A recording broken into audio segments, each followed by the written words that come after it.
I'm pretty mellow.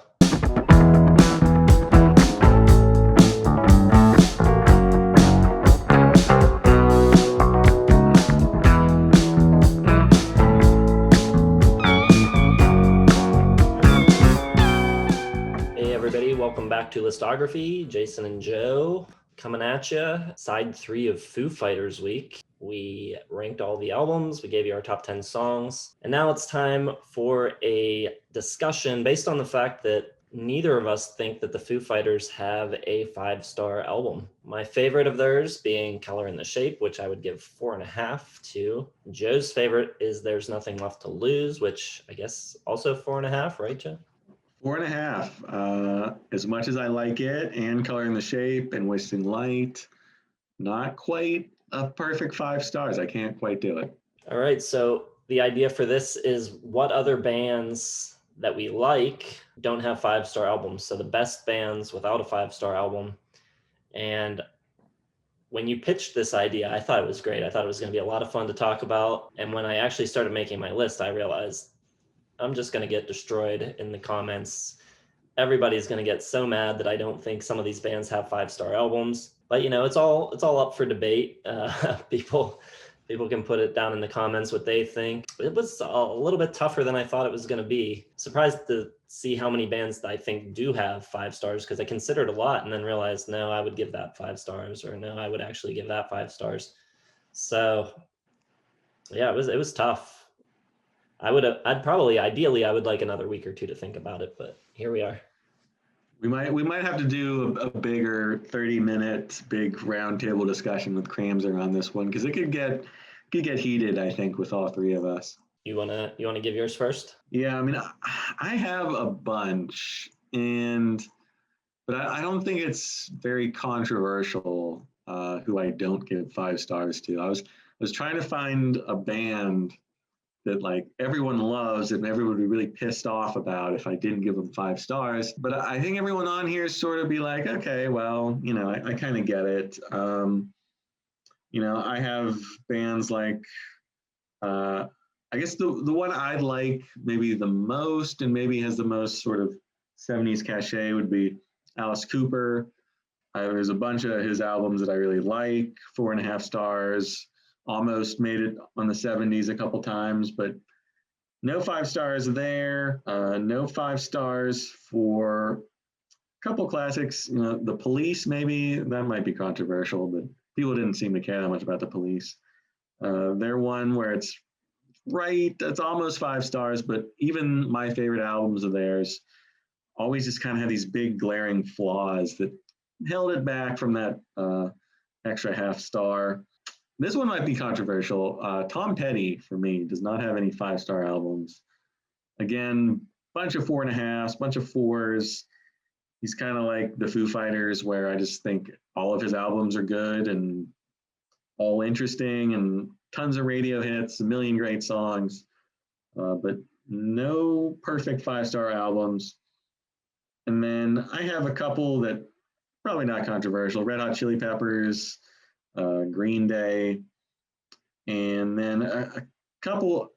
I was trying to think of sort of like, not classic artists, but somebody like Earth, Wind, and Fire, who I really like. A bunch of their singles, same with the Isley Brothers.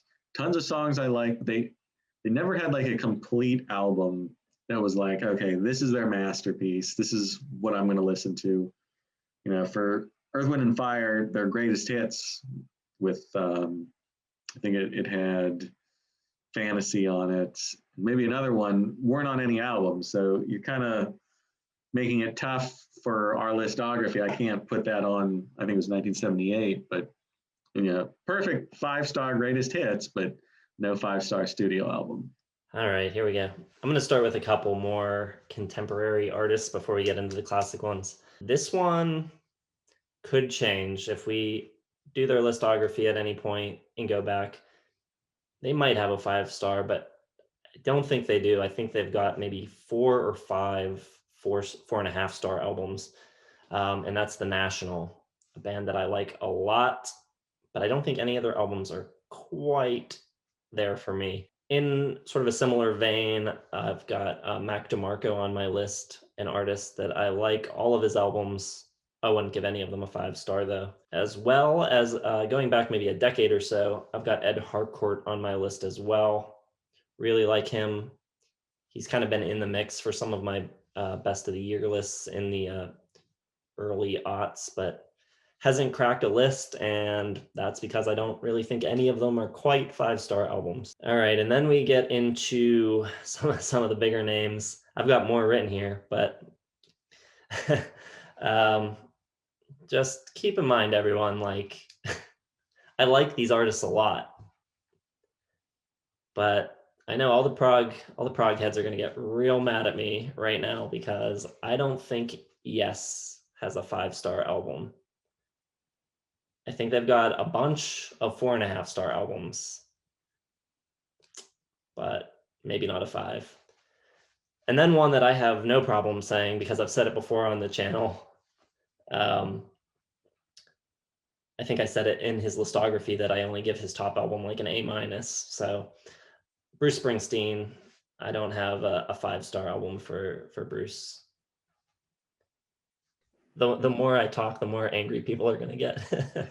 Well, let's take a little anger off of you because Cramser did text me his, and he did want me to say them. So these are actually going to be even more controversial than yours, Jason. So you're off the hook. He has one which I find hard to believe, but Van Halen, no 5 stars for Cramser. You can direct hate mail his way for that one. Allman Brothers, no 5 stars. He shares with you, Yes, no 5 stars for Cramser for Yes. He also has PJ Harvey and the Smashing Pumpkins. So some controversial choices on there. I pretty much disagree with all of them, except I wouldn't know PJ Harvey enough to make that call. But I definitely think Yes and Van Halen have some 5-star albums. I don't know about Allman Brothers. I might have to listen to that one again, but I feel like they probably have a 5-star. So those are pretty controversial. The only other ones I had, not really controversial at all. Sort of like your first 3, Jason. I don't think anyone's gonna, beat your door down over the National. I had, Madonna, Stone Temple Pilots, Stevie Ray Vaughan, Journey.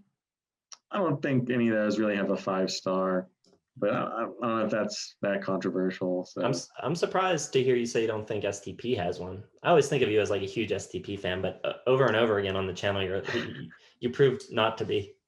I used to be, probably when we were hanging out back in college around that. Really like STP, but they've sort of fallen from grace. I still think probably every single one of their albums is 4 stars. I just don't listen to them that much. So sorry to STP fans, but our STP video didn't do that great, so I don't think I'm offending anyone. I would agree with most of yours except Petty. I got 2 5-stars on for Petty. The Police, people know I'm not a big Police fan. They top out at like 3 stars for me. And then Chili Peppers and Green Day. I don't think they qualify just because we're looking for the best bands without 5 stars.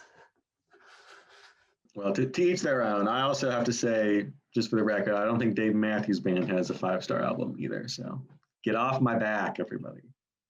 What would you give Before These Crowded Streets? That was the one that won 98 for you. That was a 4-star album. That one is 4 stars, and I think I would go 4.5 for Under the Table and Dreaming. Crash would be 4, maybe 4 for Busted Stuff, but nothing that close to 5 stars.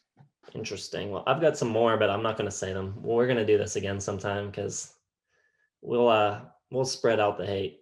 But let us know below what you think the best bands are without a 5-star album. And it gets murky because everyone's got a different definition of what 5 stars means. So whatever it means to you, let us know below. Be sure to hit the like button. Subscribe to the channel if you're not already subscribed. Hit the bell for notifications. Check the description for links to our social media accounts. We've got Twitter, Facebook, and Instagram. And we will see you tomorrow for Albums of the Year 2004. Thanks for watching.